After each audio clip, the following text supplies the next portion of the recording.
아빠가 들려주는 통계 김지영입니다.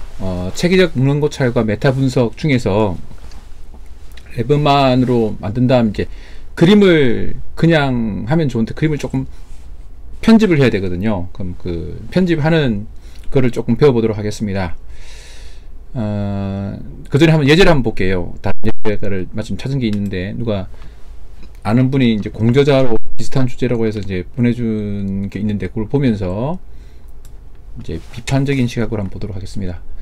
우선 이 그림을 보니까 이 확대를 해보면 상당히 그림 화질이 떨어지거든요. 이 그림 파일로 저장해서 보통 그렇습니다. 요 문제가 또 하나 또 보면 이걸 익스페리멘탈 컨트롤 이렇게 돼 있거든요. 여기 보면 이것도 그렇게 돼 있고 여기 이제 랩만에서 기본적으로 이렇게 제공하는 그 문구인데 그걸 안 바꾼 것 같아요. 안 바꿔도 되죠. 익스페리멘탈인지 컨트롤인지 알 수 있는데 이 그림만 보고 딱 내용을 알아야 되는 거잖아요. 그 그림은 그런 특징을 갖고 있거든요. 그럼 익스페리멘탈이 뭐냐? 무슨 그 운동을 시켰냐? 예, 근력에 하는 게 된 거니까. 뭐 지금 같은 경우는 여기 이 두 개의 표가 있으니까 이렇게 보면 이 두 개의 표가 무슨 차이가 있는지 모르잖아요.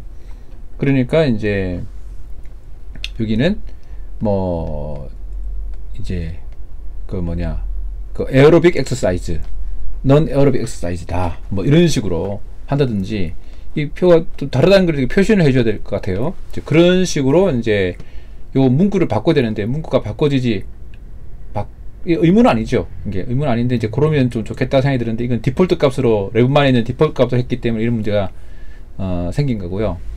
또 이제 이건 곁다리 다른 주제인데 여기 보시면 좀 독특한 게 있습니다. 자 보시면 요 두 개의 논문을 보면 같은 논문인데 어떤 IK2000이라는 어떤 근육의 힘을 이제 보는 예 그래서 이 두 개 같은 경우는 하나의 논문에서 이제 어떤 진단 뭐 어떤 측정법이 있는데 그 두 개의 측정법으로 측정을 한 것 같습니다. 그런 것 같죠. 토탈 N수도 같고 또 이래 같은 경우는 같은 논문인데 하나는 그 손 아귀 힘을 잰 거고 하나는 손가락으로 이렇게 하는 뭐 측정하는 힘을 잰 거예요. 그러니까 사람 숫자도 43명으로 같고 단위는 좀 다르죠. 이게 20 이제 손으로 하는 게 단위가 뭐 20뉴턴이나 그렇겠죠. 근데 이거는 5뉴턴밖에 안 되는 거죠. 영 다른 거죠. 이런 식으로 되어 있습니다. 그럼 요거를 하나로 묶으면 어떤 일이 생길까요? 요 포레스트 플랫을 보게 되면 요렇게 되는 거구나. 디퍼런스가 이렇게 이게 디퍼런스거든요. 디퍼런스가 있으면 있고 없으면 없는 걸로 되기 때문에 마치 이제 요만큼 있어 보이지만 여기는 이제 손가락 힘은 차이가 좀 적게 나고 손 힘은 약간 차이가 더 많이 나는구나. 뭐 요런 식으로 이렇게 구분 두 개 사이의 특성을 그 포레스트 플러스로 볼 수 있겠죠. 비교해 볼 수 있겠죠. 요까지는 괜찮은데 문제가 요겁니다. 토탈 N수가 많아진다는 거예요. 토탈 N수가 많아지면 전체적으로 볼 때 이게 차이가 있냐 없냐 할 때 이렇게 과장된 결과를 일으키게 되겠죠. 그래서 어떤 연구에서는 하나만 들어오고 어떤 연구에서는 두 개 들어오고 약간 이런 식이 되기 때문에 약간 이거에 대해서 해석할 때 주의를 해야 되는 거죠. 또 그런 것에 대한 고려점이 이제 있다는 걸 우선 생각해야 되고 이건 이제 제가 다른 논문 쓰는데 비슷한 상황이 생기기 때문에 미리 이제 한번 본 겁니다. 그래서 이제 이 두 가지 문제 하나는 요 편집하는 문제 세 가지 문제네요. 하나는 편집하는 문제 그 다음에 요거 이제 이 화질이 떨어지는 문제 그 다음에 요거는 이제 한 논문에서 여러 개의 자료가 나온 문제 이런 것들을 한번 해야 되고 마지막 세 번째 문제는 지금 뭐 다룰 건 아니고요. 오늘의 주제는 그림 편집하기니까 한번 편집을 해볼게요. 실제 지난번에 요걸 한번 요게 요렇게 돼 있거든요. 실제 요 자료인데 요거를 그냥 편집한다고 치고 그러면 이제 편집하기 전에 요걸 조절해 주죠. 먼저 요렇게 해서 적당히 마름모가 적당히 보여야 되잖아요. 요것도 적당히 보여야 되고 요 정도 해준 다음에 이거를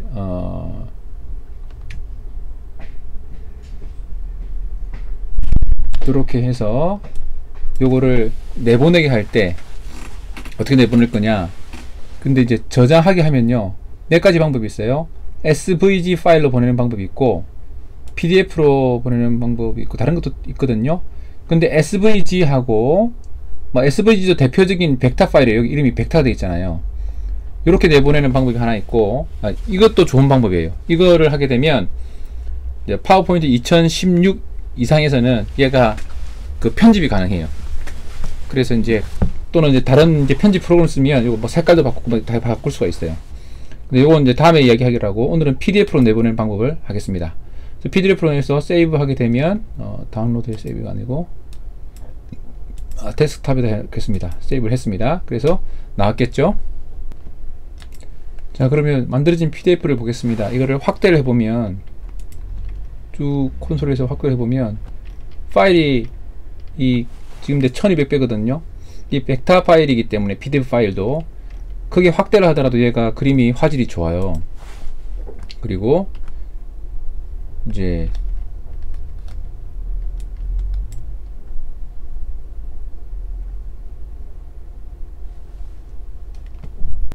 여기 보시면 그 오른쪽 가서 이렇게 보시면 이 포리스트 플랫도 이 크기가 충분히 크죠.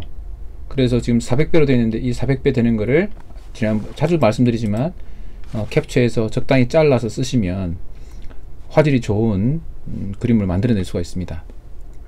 그 다음에 그 아까 보셨던 SVG 파일로 저장하게 되면, 이제 SVG 파일로 저장했습니다. 포리스트 플랫을.